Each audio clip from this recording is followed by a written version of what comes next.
Paulo Zimberger, eu sou o CEO da Omnitex e eu tenho o privilégio de conversar com a Juliana Paranhos, ela é Head de Tax da BAT Brasil, é uma pessoa, uma das protagonistas, né, é uma referência no mercado tributário brasileiro. E, Juliana, eu tenho um respeito enorme por você, pela sua liderança e por tudo que você tem feito pela nossa comunidade de tax, né? A gente fala que em tax todo mundo tem que ajudar, um tem que ajudar ao outro. Nós, provedores de solução, pensamos exatamente assim. Um provedor só de solução não consegue fazer tudo sozinho. Então, eu queria fazer esse reconhecimento do seu papel e tem sido aí uma grande líder, acho que próprio dentro da BAT, mas também dentro da comunidade. Muito bem-vinda, viu, Juliana? Obrigada pelo convite, Paulo. É um prazer e uma honra estar aqui. A área tributária é uma área muito complexa. Quando a gente chega na parte de tecnologia, é mais complexo ainda. Então, eu acho que a gente tem que, de fato, se ajudar. A gente tem que estar sempre juntos. É como você falou, você é um dos provedores e você trabalha em conjunto com muitos outros. A gente está no mercado, a gente troca informações com o concorrente, faz benchmark. A gente precisa andar juntos para que o cenário seja melhor para todo mundo. Obrigada de novo pelo convite. Hoje nós escolhemos aqui, Juliana, um tema que a comunidade quer entender. Né? A gente está aqui vivendo esse mundo onde Serpro produz calculadora de reforma tributária, motor de decisão, e a gente quer saber por que a BAT Souza Cruz decidiu por um motor externo de cálculo, Juliana. E para entrar nesse assunto, eu queria que você desse uma contextualização do que a gente tem vivido no tributário. Né? A gente tem o sistema atual e a gente tem a reforma tributária. Contextualiza um pouco os desafios que isso impõe na operação do dia a dia. Claro, eu acho até, Paulo, que esse assunto ele vai além de transição e reforma tributária, tá? Eu acho que a gente está passando por um momento na área de tax nunca antes visto, com muitas mudanças que vão além de reforma, né? Mudanças no cenário de direito internacional, com Pilar 2, de novas regras de preço de transferência, uma reforma da renda fatiada, algumas alterações de jurisprudência com modulação. Então, a gente está precisando de facilitadores na área tributária. A gente precisa de algo que agregue rápido e tome pouco tempo do time. Então, que de fato entregue alguma coisa para melhorar e aliviar. Não dá para gastar muita energia com determinados assuntos, porque tem muito local e assunto demandando energia. Então, eu acho que esse é o principal fator. Assim, a reforma e a transição é um dos fatores, mas eu acho que tem muitas outras coisas drenando energia. Então, se a gente puder ter alguma coisa que a gente confie, que facilite o nosso trabalho no caminho, a gente adota o mais rápido possível para poder continuar botando energia naquilo que a gente não tem facilitador ainda. Quando você pensa nesse assunto, né, de foco e energia, onde eu coloco o tempo da minha equipe, a energia da minha equipe, eu acho que você também tem uma visão única, né, que você fala muito do papel da gerir. Como é que você aloca esse tempo entre execução e gerir o dia a dia? Então, acho que precisa fazer uma análise de cada situação, né? Não tem uma fórmula pronta ali. A gente hoje tem meio que lá matar o leão do dia, né? Tem sempre um incêndio no dia, então acaba que esse é um dos lugares onde a gente sempre coloca muita energia, que é onde a gente precisa continuar a operação tocando, e aí vai gerando o balanço de onde a gente quer, o que a gente quer fazer para o futuro, porque também se a gente não olhar agora para o futuro chega e ele vira um incêndio lá na frente. Então, esse balanço é a gestão do dia a dia, com os especialistas, coordenadores, gerentes que você tem próximos, os próprios fornecedores, né, parceiros que estão com você na jornada, que vai fazer com que, assim, tenha um bom parceiro. Então, talvez esse assunto possa ficar delegado de alguma forma e eu focar a energia naquele que eu não tenho ainda. Um exemplo que a gente passou agora há pouco, não sei se alguns podem se identificar, a questão do CTE simplificado. Sim, a gente precisou botar muita energia porque quem estava com a gente não tinha solução para o assunto. Então, tivemos que resolver internamente com energia, porque era um problema que estava impactando a operação agora. Mas, normalmente, era uma coisa que, se você me perguntar, não é o meu foco da operação, eu teria delegado se eu pudesse, mas não tive essa opção. Então, acho que esse balanço, essa decisão acaba sendo no dia, assim, na sensibilidade do assunto. Tá bom. Bom, vamos entrar um pouquinho agora em alguns outros tópicos, né? Eu só queria apresentar para vocês, acho que a Juliana conhece a Omnitex, mas a gente gosta de de falar de uma expressão inteligência tributária adaptativa, né, Juliana? Porque a gente sabe que a reforma tributária não é definitiva, as legislações, as interpretações não são definitivas, a gente tem os nossos sistemas legados e a Omnitex quer justamente produzir sistemas leves que possam estar ao lado sem interferir nos processamentos centrais da empresa, né? Então a gente fala essa palavra adaptativa porque a gente tem que se adaptar aos poucos, de uma maneira não invasiva. Então a gente está aqui produzindo uma nova geração de tecnologia. A gente acredita muito na simplificação e na simplicidade da tecnologia e da nossa abordagem. Então, isso é um pouquinho da nossa história. Eu não quero entrar muito em reforma, né, porque eu acho que essa não é a ideia, também não é a ideia falar da nossa empresa, mas eu só queria destacar que a gente acredita em 4 grandes coisas do ponto de vista tecnológico. A gente acredita que cada empresa, à semelhança dos seres vivos, tem um DNA próprio, e cada empresa tem o seu DNA tributário. Não existe uma empresa igual a outra, né, Juliana? E você tem essa grande missão de orquestrar toda essa abordagem tributária da BAT. A gente também acredita no uso da tecnologia como um facilitador dessas adaptações, por isso que a gente desenvolveu um motor de cálculo de 3ª geração. E um modelo de decisão muito importante, na verdade a gente está aqui, Juliana, emulando o que está em construção pelo SERPRO, pela Receita Federal e pelo Comitê Gestor.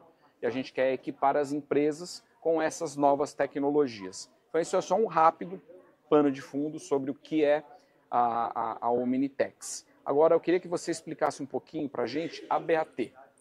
Claro.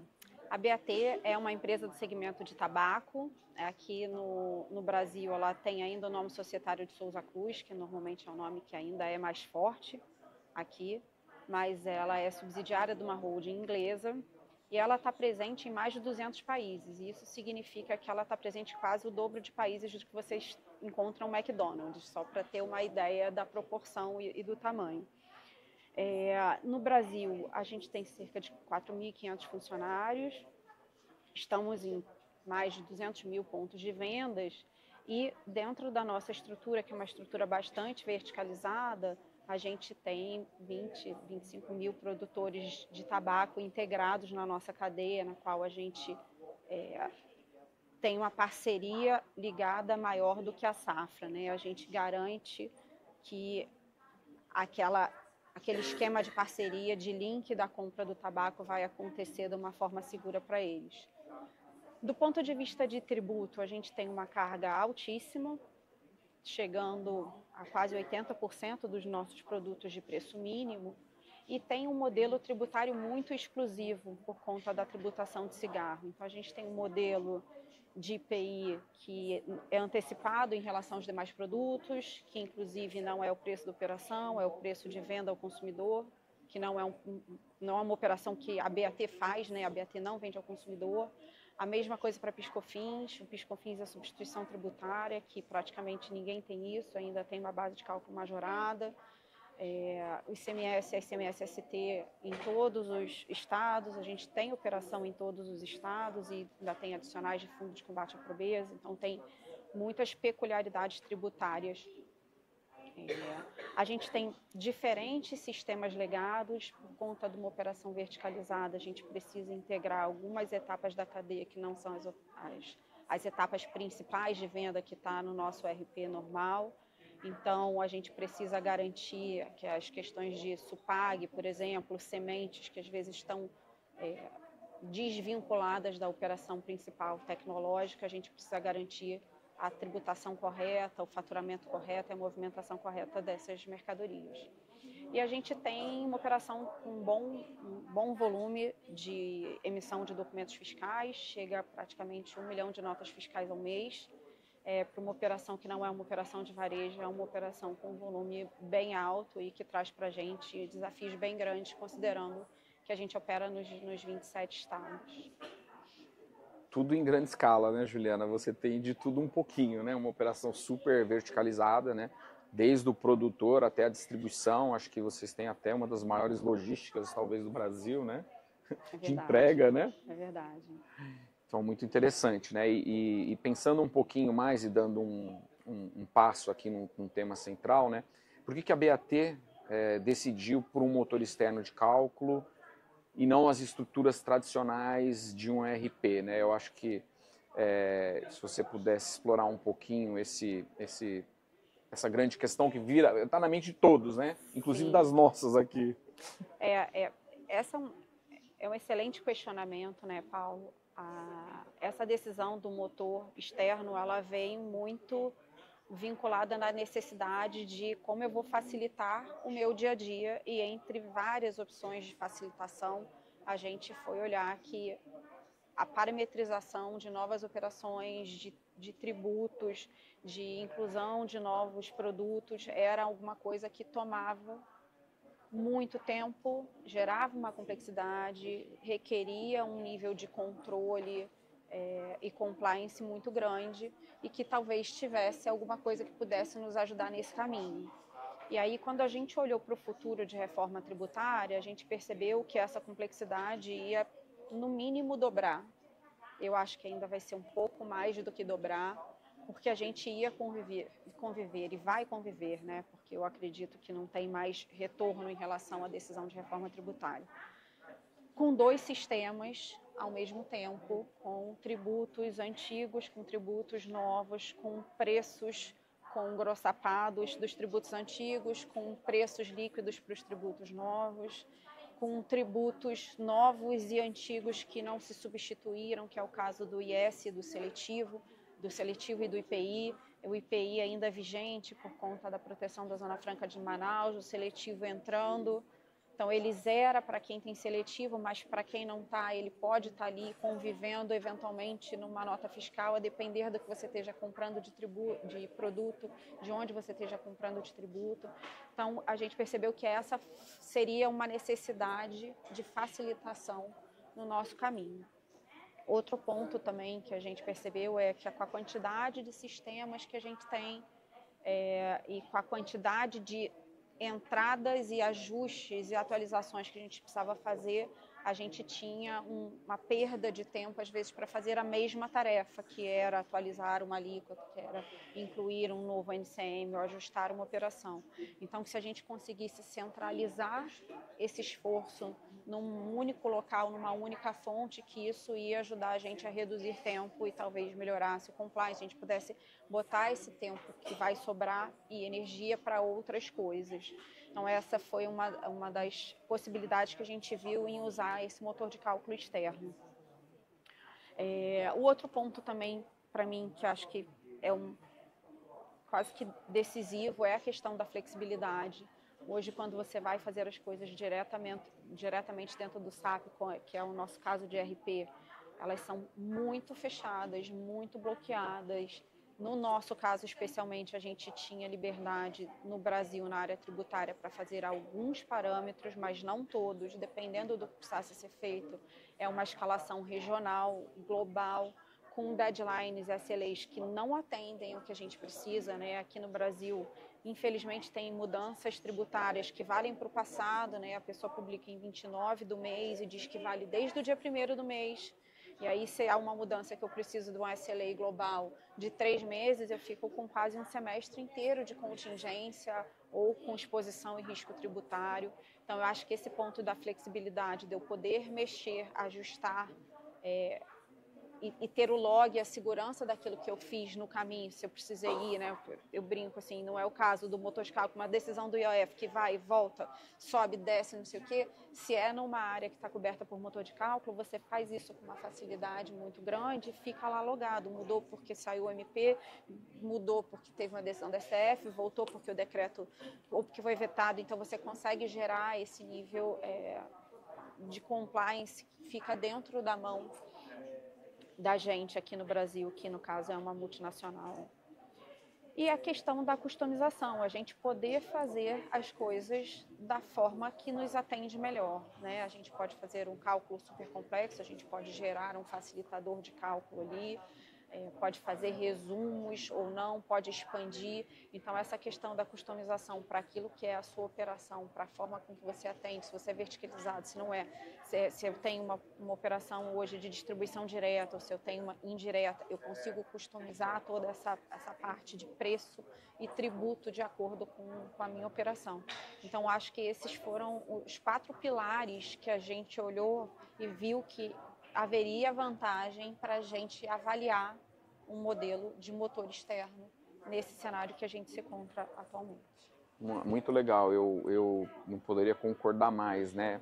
Eu acho que essa questão da centralização ela é muito importante, né? Porque você tem cálculos sendo executados no ERP, no SAP, você tem cálculos sendo executados em sistemas satélites, em sistemas legados, em sistemas de PDV, e isso tudo é o que a gente chama de poder gerar uma exposição, né? Você cair numa malha fina, numa malha grosseira, se você centraliza, né, a informação e você tem um responsável, né, que é aquela pessoa dentro da equipe, que é o gestor de conteúdo, tem a responsabilidade de garantir a integridade da informação, de cálculo, da fórmula, da legislação, da liminar, do decreto presidencial, né? Isso tudo ele ajuda muito nesse controle. A gente gosta muito de falar conformidade na origem.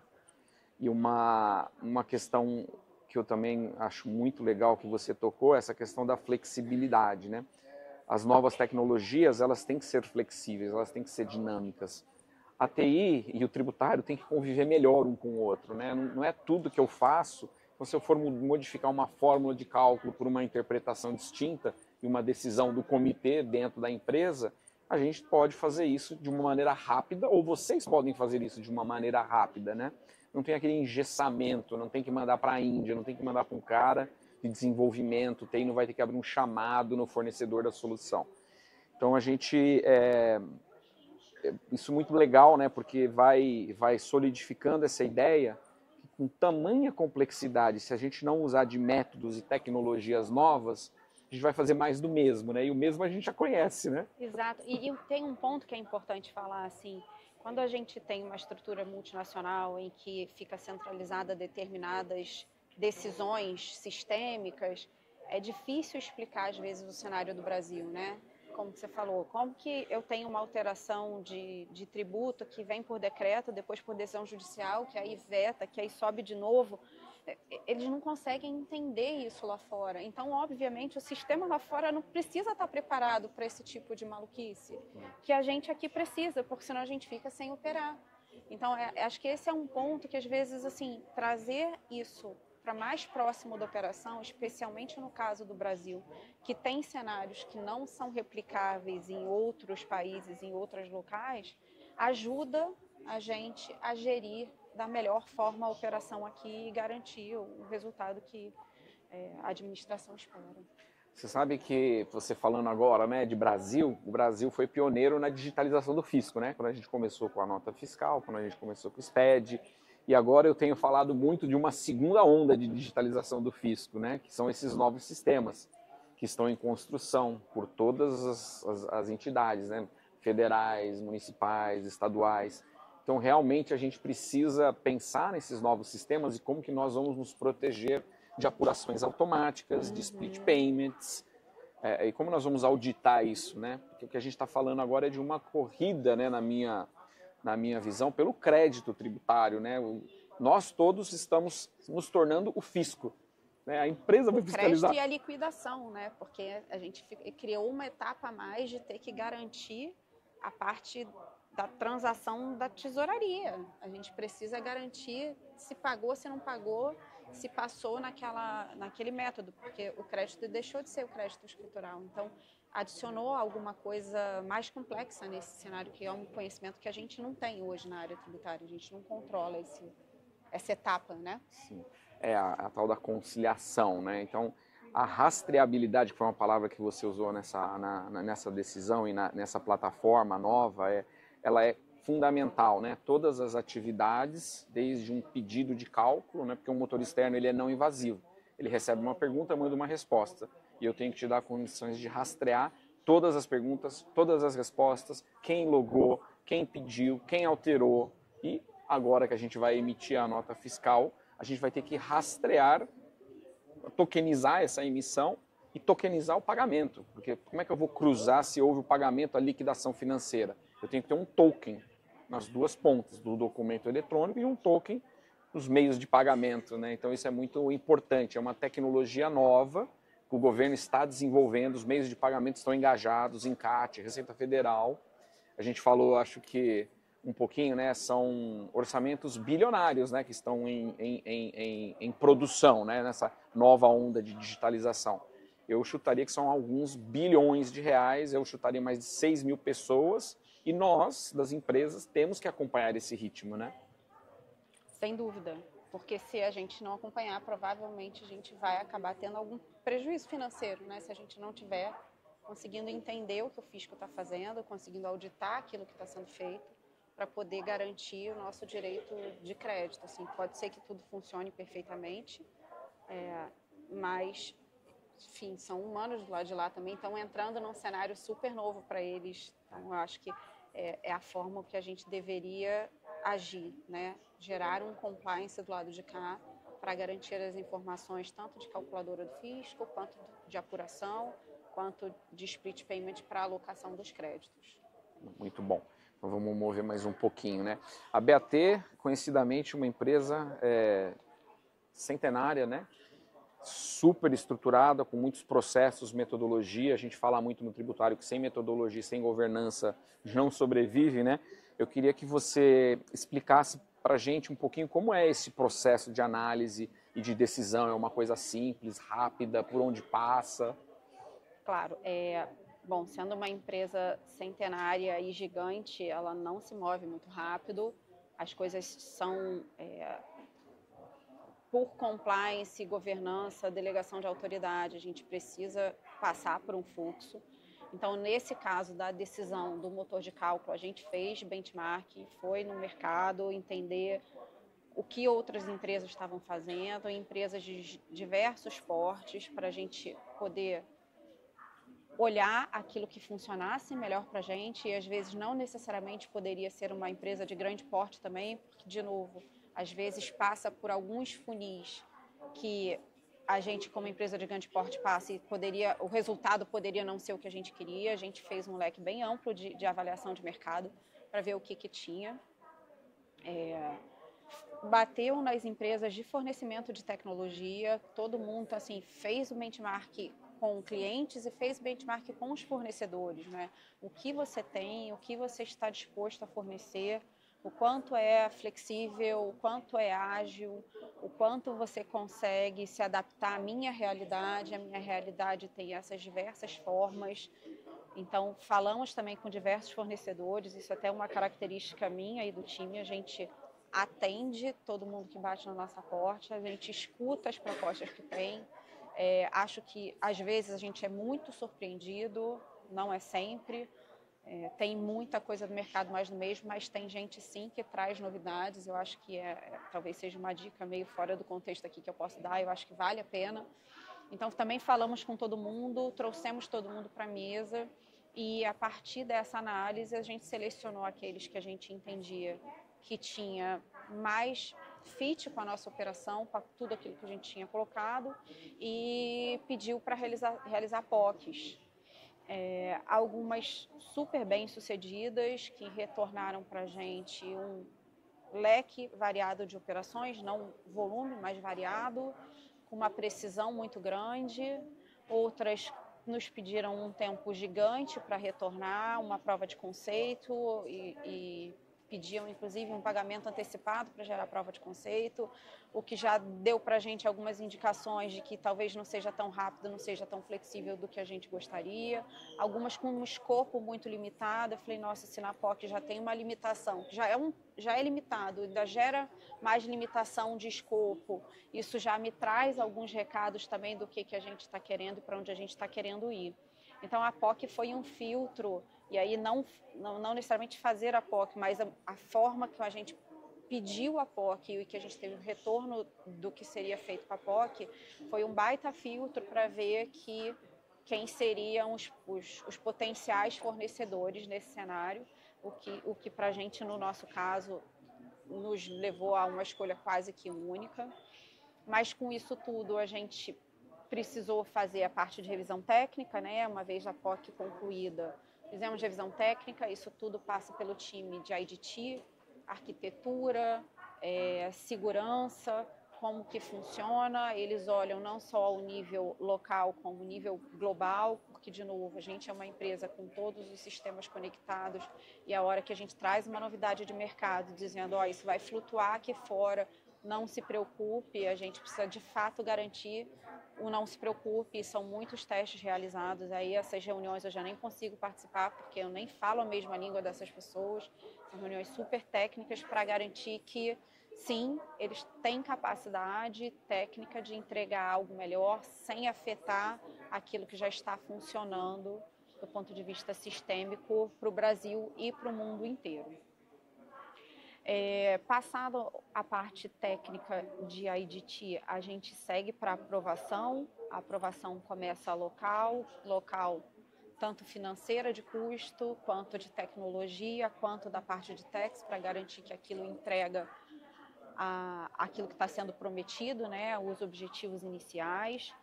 E aí, no nosso caso aqui, uma questão de aprovação global, porque, de novo, a hora que você chega com uma solução brasileira, né, que atende o mercado do Brasil e que não necessariamente é um fornecedor mundial, exatamente pelos pontos de flexibilidade que a gente falou, de customização, de compreender bem o nosso mercado, né, como as coisas funcionam no Brasil. E, infelizmente, nesse momento, a gente se deparou com um time global realizando uma contratação de Tex Engine, de motor de cálculo mundial, que aí, quando a gente foi olhar, a gente teve que meio que parar o projeto de novo, comparar aquilo que a gente tinha selecionado com o que estava sendo selecionado globalmente, mostrar o que estava funcionando e o que não estava funcionando, quais eram as vantagens daquilo que a gente tinha escolhido em contrapartida daquilo que tinha sido escolhido globalmente.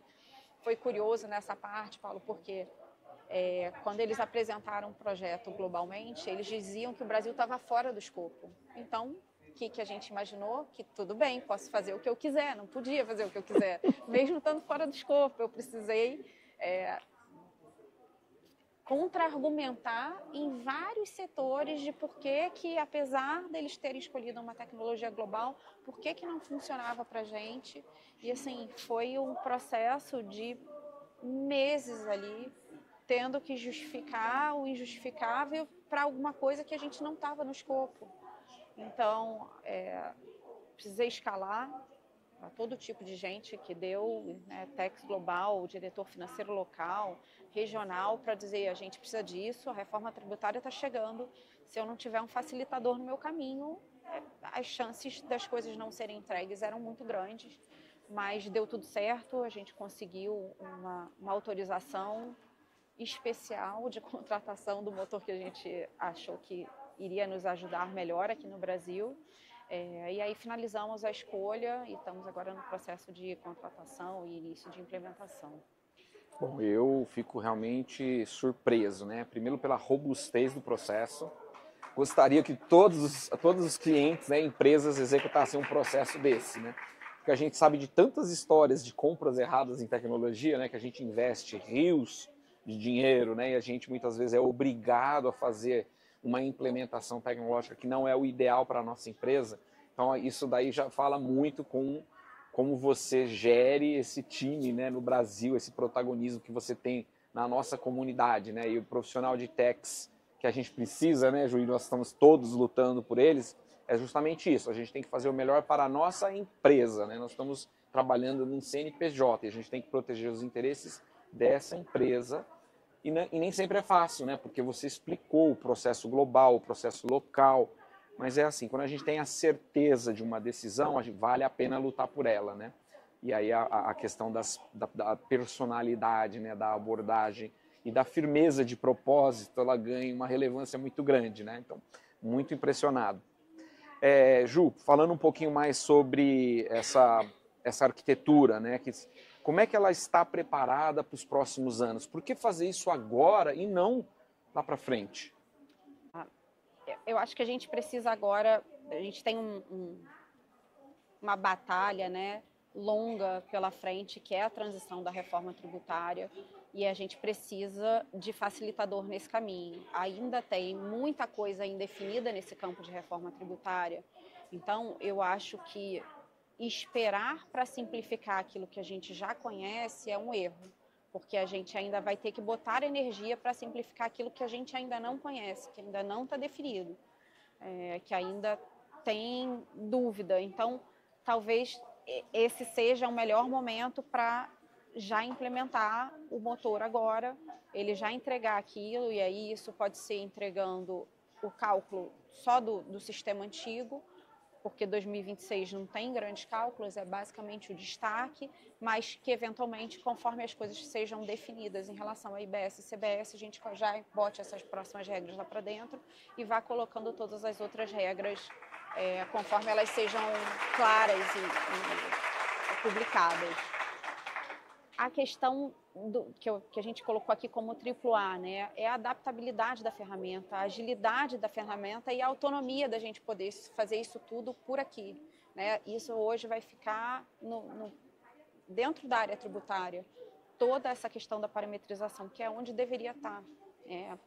Só a gente é capaz de entender a importância, a relevância e as peculiaridades que o sistema tributário traz para a operação em si.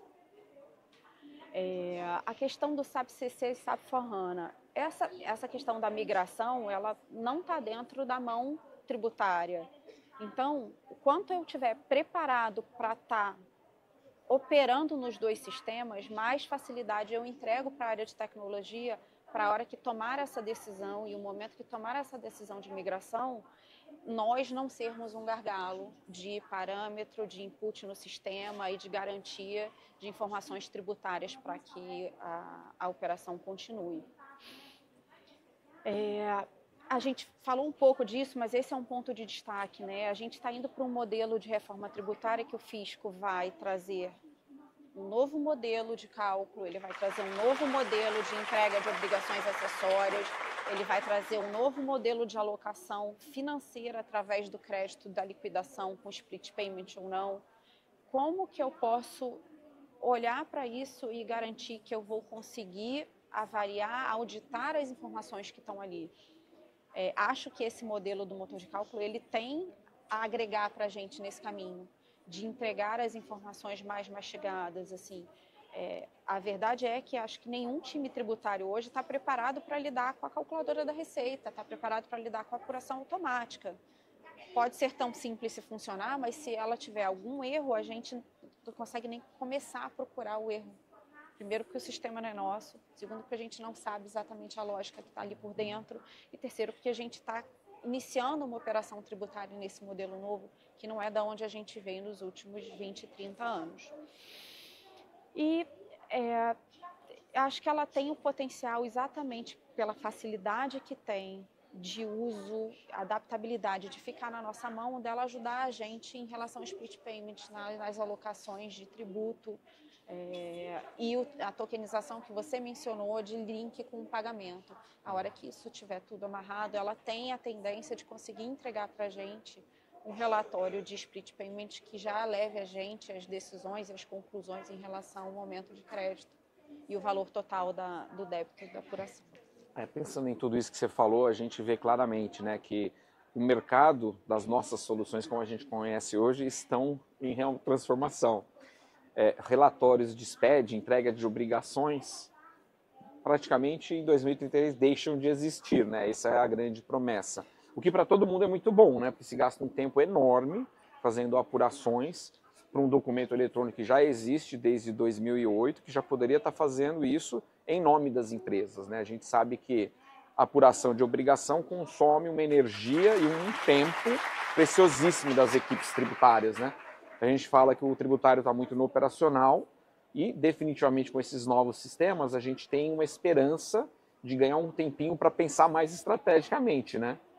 E que não faltam são temas, né? Como eu falei lá no início, está borbulhando de outros temas para a gente ter que olhar, parar de olhar para a nota fiscal e o tag que eu vou colocar aqui, para poder olhar para o planejamento de direito internacional, aonde que vai ficar, onde as operações vão ficar, a tributação global mínima, né, as regras de TP, de OCDE, alinhamento, tributação da renda, onde está ficando o investimento, se tributa na fonte, se vai tributar dividendo, como que aloca. Então, assim, tem tanta coisa acontecendo para a gente parar de ter que olhar se o arquivo XML do SPED está pronto ou deu crítica na hora de enviar. Assim, infelizmente, a gente ainda gasta uma energia num lugar que agrega muito pouco valor para a operação. Então, eu acho que esse é o caminho para a gente poder voltar a agregar valor aonde a gente está indo. A gente entendendo toda essa digitalização nova, né, a gente tem uma visão, poderia ser mais simples? Poderia. Vai ser bom? A gente acredita que vai, né? A gente está trabalhando para ser, né? A BAT participa lá do projeto piloto, né? Desde sempre vocês são muito ativos, né? Do ponto de vista de simplificar sistemas, diminuir a parte da insegurança, né? Do contencioso. E nós também acreditamos muito nisso. Então a apuração automática, eu acho que vai ser um ganho de tempo enorme. O objetivo de simplificar os documentos eletrônicos, né, Ju? Nós vamos passar por uma fase de aumento de documentos, né? Vai ter documento para aluguel, vai ter documento para água, saneamento, as bonificações, ou seja, a gente vai ter, durante os próximos 7 anos, que realmente subir uma montanha enorme, mas existe uma esperança que a gente vai melhorar em 2033. Então é muito importante ter essa arquitetura preparada para toda essa jornada, né? Exato, é como você falou, assim, tem ainda coisas indefinidas. Então, assim, eu preciso usar o que está definido para já não tirar isso do meu radar, né? Tirar isso do meu caminho. Então, se eu tenho ferramentas hoje que conseguem me entregar o que está definido de forma rápida, eficaz, com compliance, com log, que eu consigo auditar, que eu consigo entregar um controle SOX daquilo que está sendo feito, depois eu olho para a documentação de locação, se eu vejo se eu tenho uma operação financeira na minha empresa que vai ter que tributar IBS e CBS, que eu não sei qual é o documento, ótimo. Esse é exatamente o foco, o esforço que a área tributária tem que passar a colocar e não ficar com, o ICMS incluiu mais um percentual aqui para tudo, para o sistema, não fatura, tira, desliga, mexe aqui, coloca o parâmetro, tira o parâmetro, vê se o preço está por dentro do ICMS. Porque é isso hoje, né? Você mexe uma alíquota de ICMS, hoje você mexe no preço. No futuro não vai ser assim. Então, quando o sistema estiver te entregando essa facilidade, a tendência é que você consiga colocar energia naquilo que não está definido e que, de fato, precisa de inteligência tributária para ser desvendado. Muito bem. Bom, agora a gente tem algumas perguntas, Ju, que foram aqui enviadas, né?